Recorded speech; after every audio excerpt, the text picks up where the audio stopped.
Yes, Kenya. Tamu sana, yes. In this video, I want us to have a discussion on President Uhuru Kenyatta's live address to Gema yesterday through Kikuyu or Gema vernacular radio stations and TV stations. For that live address is going to form the basis of our analysis and discussion right now. But even before we dig deep into that live address, let me say this. For those who have been following me keenly here, I've always maintained that a combination of Raila Odinga and Uhuru Kenyatta, that's a combination that no political formation in Kenya can beat. That's largely what I've been saying in this forum. And with just hours remaining to the elections, I'm still repeating that nobody can beat Uhuru-Raila combination. Back to Uhuru Kenyatta's live address. Yesterday, President Uhuru Kenyatta addressed Gema community. And the president's address evoked some emotions of the late John Michuki. Because Michuki years back made some remarks. Listening to John Michuki. Mtu yeyote ambaye anapenda Wakikuyu afuate Uhuru. Thank you. Mtu yeyote ambaye anataka kuzungumza na Wakikuyu azungumuze na Uhuru, Uhuru atatuambia. Tukijua wewe unaingia kwa Wakikuyu bila kwenda kupitia kwa Uhuru, sisi tutatoanga wewe kwa. Yes. That's Michuki years back. At that time, Kibaki was still the president. So in one way or the other, the late John Michuki might have had some kind of a prophecy. He might have looked at the bigger picture on what was going to happen ahead. And he just wants that kama unapenda Wakikuyu, pitia Uhuru Kenyatta. Ukienda kwa Wakikuyu bila kupitia Uhuru Kenyatta, utatwangwa. So yesterday, the president actually gave his people direction.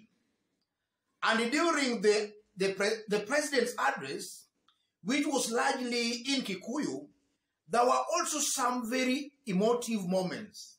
Have a look at this.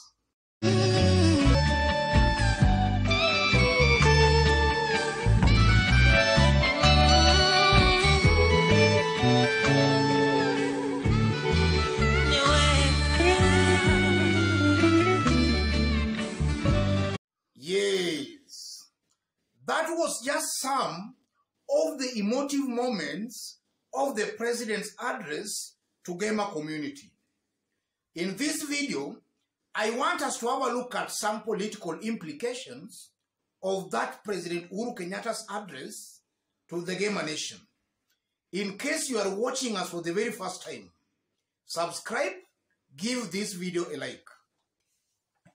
Just to start with, even listening to that song alone, that song is evoking some emotions.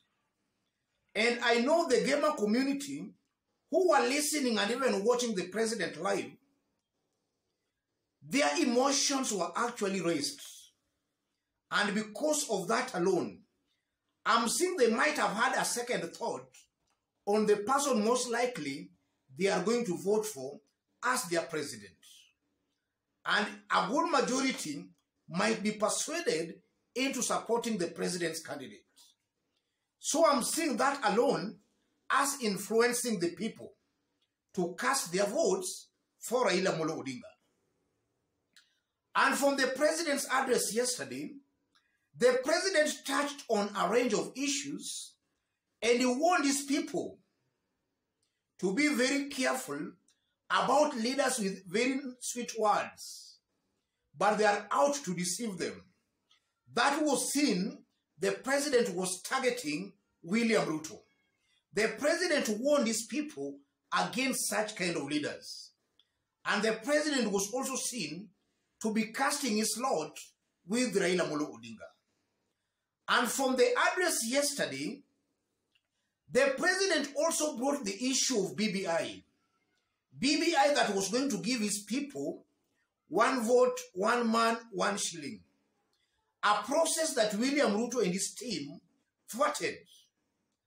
And the mere fact that the president brought out the issue of the BBI and how he could have secured the interest of the mountain in a Raila government or in a Ruto government, but Ruto and his team thwarted that. That I know is going to ring bells amongst the Kikuyus on who exactly has the interest of the community at heart. And some will see William Ruto as the biggest economic saboteur of the mountain people. Ruto will most likely be seen as the biggest economic saboteur. He does not want economic progress of the Gema community. All he wants are votes from Gema. He just wants Gema to give him votes, that's all. But he does not care about the economic interest. The aspect of BBI, I know is going to create such kind of a film amongst the Gema nation. The president also during that live interview address also reminded his people of 2007, where he was forced to join hands with Mwai Kibaki. And he stated clearly that in 2007, he saw that politics was taking an ethnic angle. And that alone, in my honest opinion, has the potential of reminding the Gema nation of what happened in 2007. The role he played himself as Uhuru Kenyatta in making sure his people were safe from an alleged aggression from William Ruto. That actually shows, or rather goes on to prove, that the president was telling his people that when push comes to a shove, then you should actually identify with your people. That was the message the president was trying to pass to his people. And now that we are going to the election, he was just telling the Gema nation to actually identify with their people. And the president also cleverly told his people, or rather that address was like the president was bidding goodbye to his people. And you know, in most occasions, when somebody is bidding goodbye, there are also some very emotions being evoked. And that goodbye yesterday, through that live address, I know evoked some emotions amongst Gema community. And because of the goodbye, the president bidding them goodbye, I know some might have sympathized with the president. Our son is now leaving us. And the only way they could actually show that sympathy with the president is actually to support his candidate, who happens to be Raila Odinga. So that live address, I honestly believe if you look at it holistically, it was a very big boost for Raila Odinga just 1 day to the election, and a very big blow to William Ruto just a day to the elections. And that is so because if you look at William Ruto's only way he can make a serious stab at the presidency is to lock the mountain, to get an almost similar votes President Uhuru Kenyatta got in Gema in 2013 and in 2017. But from the look of things, William Ruto will not be able to get the votes Uhuru Kenyatta got in Gema Nation in 2013 and in 2017. It's clear William Ruto has lost a very big chunk of that vote.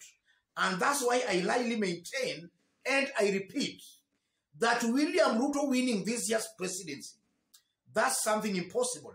William Ruto, under the prevailing political situation, will most definitely not win this year's election. And now that the president made that appeal at the last minute, that alone, that last minute ditch, that alone has the potential of, again, of turning the tides against William Ruto on the mountain in favor of Raila Odinga. And that's why largely William Ruto's foot soldiers on the mountain have been complaining about that president's address to Gema. In fact, even before President Uhuru Kenyatta made that address, a good number of William Ruto's foot soldiers, the likes of Uhuru Kenyatta, Kimani Ichung'wah, Moses Kuria, they were already up in arms against that president's address. And that is so because they know president's word carries a lot of political weight. They know that, and they are feeling that heat. They know that that address alone by the president has the potential of turning or rather changing the fortunes of William Ruto on the mountain. Otherwise, ladies and gentlemen, let me stop it there. But in case you have not yet subscribed, just as I did indicate when I was starting, kindly subscribe, give this video a like. And to our fans and subscribers here, I'm very much humbled, very grateful for the kind of support you are giving me here. To any other person, that's the kind of analysis we do here. We don't beat about the bush. We go straight on to the point. We call it as it is, without fear or favor. God bless you. God bless Kenya.